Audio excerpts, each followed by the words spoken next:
Welcome back, Pioneers, and happy Groundhog Day. My name is Hallie Whistler. And I'm Taylor Stewart. Today we will be taking a deeper look into the incident with the Memphis Police Department and the case with Tyre Nichols.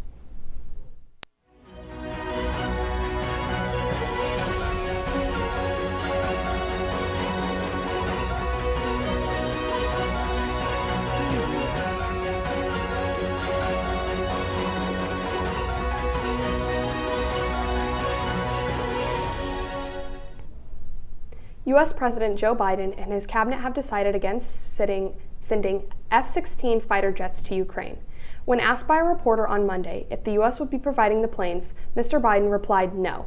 His comment comes a day after Germany's leader also ruled out sending jets. Ukraine has been pushing its allies to send advanced warplanes to help Kyiv take control of its airspace. Ukrainian President Vladimir Zelensky and the country's top military officials say there were no taboos on such military aid, but the U.S. and its partners fear that there would lead to further escalation with the nuclear-armed Russia. Utah Governor Spencer Cox signed Senate Bill 16 on January 28th.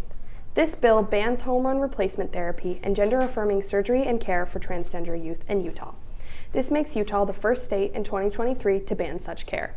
Senate Bill 16 also requires the Department of Health and Human Services to conduct a study of the medical causes regarding hormonal treatments and will provide recommendations to Utah's state Congress. Now, let's throw it over to Eniel for some more information on the recent Columbus protests. Good morning, Pioneers. Last month there was an incident regarding a drag queen storytime event. Let's take a deeper look. The Red Oak Community School hosted an event to feature 3 local drag performers to read stories for children.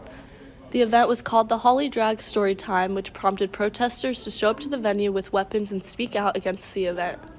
A group of 70 Proud Boy members, a protest group, expressed before the event that they intended to protest against it. Columbus police told the public that the Proud Boys were planning on protesting prior to the event. We reached out to the organizer of the event, Cheryl Ryan. Here's what she had to say. Kids love to have stories read to them. They love dress up. I mean, I think half of preschoolers' lives are spent doing dress up, and just trying to look beautiful. And, and his little song and dance holiday number is always a good time, too. So I think mostly the kids from the year before that we had done it, the kids just enjoyed it. They danced along. They loved the stories. This fundraising event aligned with our social justice values in that it promotes tolerance and celebration and, all of those kinds of things. With the crowd showing up, security was, of course, our number one concern. There were a lot of people. We have 2 entrances, and we had plenty of protesters at both of those entrances. It was pretty intense that morning for sure, and we were kind of stuck in the building a little bit. That's all for today, Pioneers. Now back to the desk. Thanks, Eniel. Our top story. Last Friday, the Memphis Police Department released disturbing police cam footage of the arrest of Tyre Nichols, a 29-year-old black man who died in hospital 3 days after being violently detained during a traffic stop late January. The 5 officers involved have been fired and arrested and are facing counts of second-degree murder, aggravated assault, and official misconduct, among other charges. A few more officers have been fired, but the Memphis officials are yet to clarify to what capacity these officers were involved.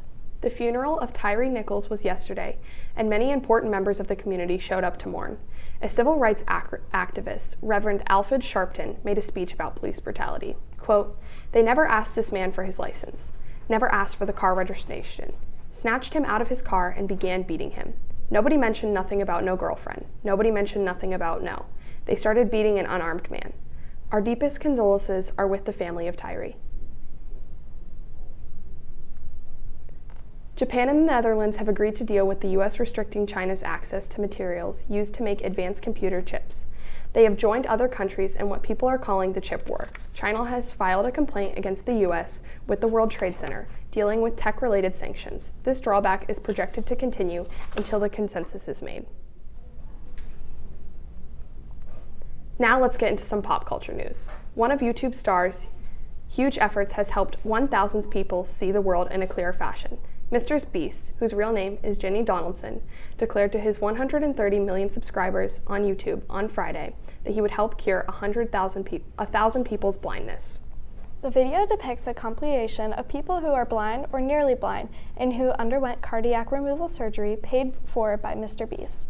The video shows patients' surprised reactions in the aftermath of the surgery as Mr. Beast hands them more than $10,000.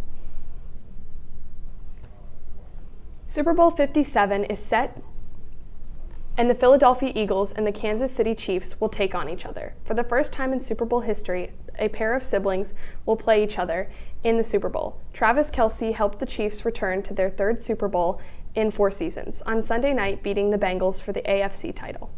While Jason has the Eagles back for the second time in 6 years after their NFC title win over the 49ers, quote, "Cool scenario to be in, you know," quote, Travis Kelce said, quote, "My mom can't lose," end quote.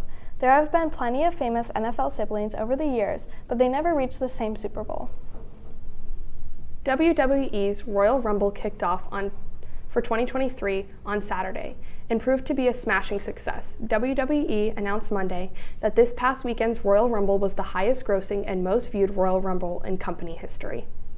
The event took place at the Alamo Dome in San Antonio, Texas, and saw Cody Rhodes and Rhea Ripley with the 30-man and 30-woman Royal Rumble matches respectively.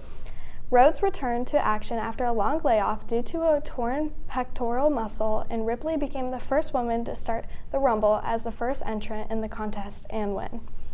The Dr. Phil show is ending after a 21-year run. Dr. Phil, or Phil McGraw, has decided that at age 72 he is going to retire. The show will have one last season this year and will be replaced on daytime TV starting in 2024.